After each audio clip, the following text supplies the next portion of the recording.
Hello, everyone. I'm Camille Holbert with S.M.A.R.T Creative, and we are doing a Project SMART STEAM Lights On After School activity today. And we're also talking a little bit about what we're going to be doing over the course of the next couple of weeks. So if you weren't able to make it to our in-person activity at the Savannah African Art Museum in Savannah last Saturday, we are going to be in Michigan at the Stony Creek Metro Park Center, and we are going to do a live stream. We're going to actually live stream the demo that we did for the museum. So today is kind of informal. We're after school. We're bringing focus to critical out of school hours and after school programs and projects.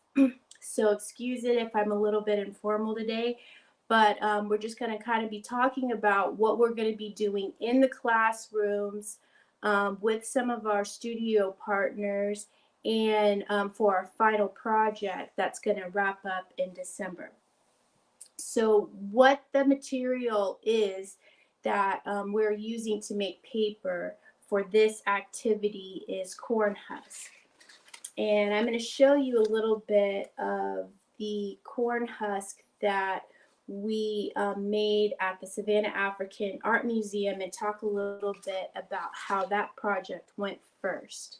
So the first project was to recreate papyrus paper using corn husk. And why we chose corn husk is because a modern paper making technique that they use in Kenya called corn paper, they combine the corn husk and they combine the papyrus to create this modern paper that they craft with, and they make envelopes.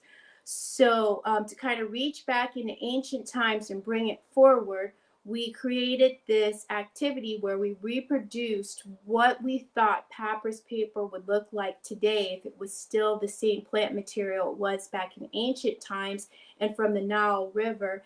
And we included the corn husk to wrap around that reproduction so that you could get something very similar to what papyrus looked like.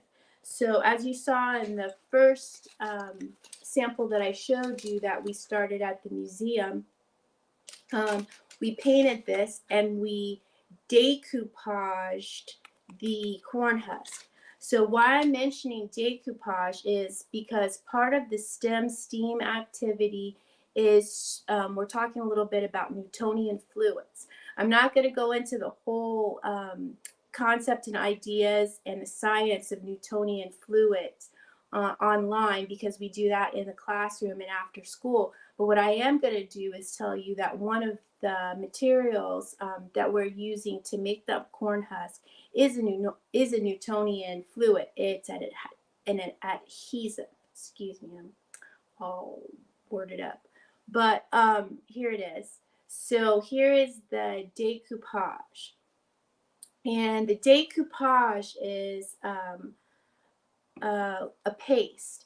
So if you've been following Project SMART, you know we're really big on what materials we use. And last year, or last session, we used Mod Podge. So some people can say, well, you can use Mod Podge, and some people can say, well, you can use decoupage.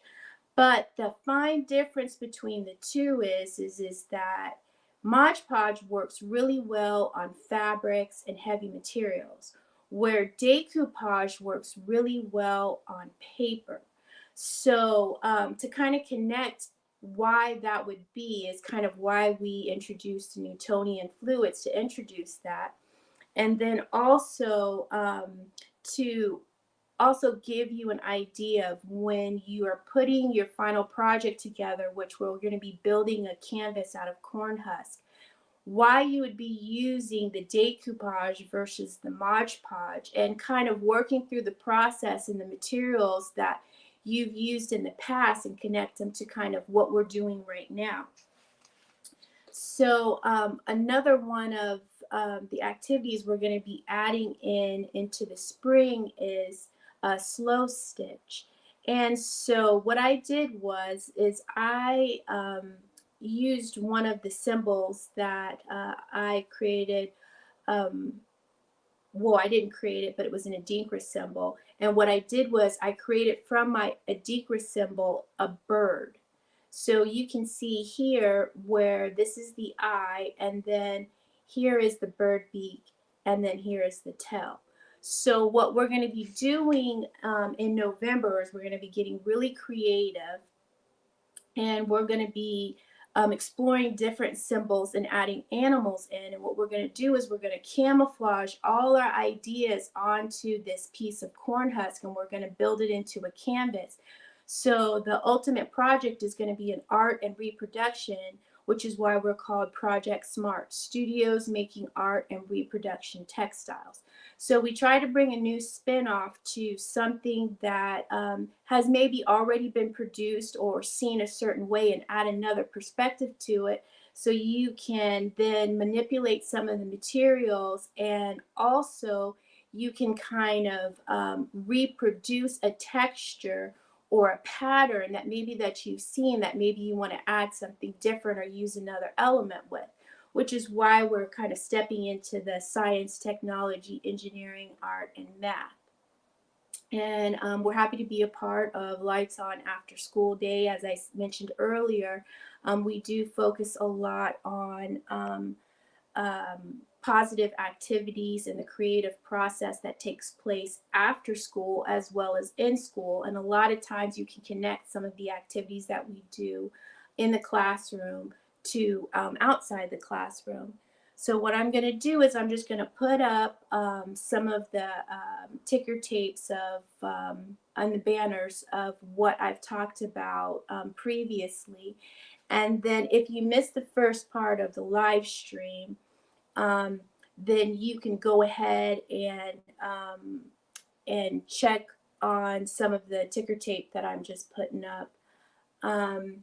And then also in the chat, there is a link to each of the websites. Our Project S.M.A.R.T, Studio Host, Seed to Fiber. My face is covered up, that's okay. And any other questions that you may have, you can find in the chat links. So I'm not going to keep you on here very long today. And like I said, this was just a short introduction into what we're going to be doing for Project S.M.A.R.T in November, how to access the activities. Again, it's very informal, and we will have our first live stream demo from the Stony Creek Metro Park Center in Michigan in November.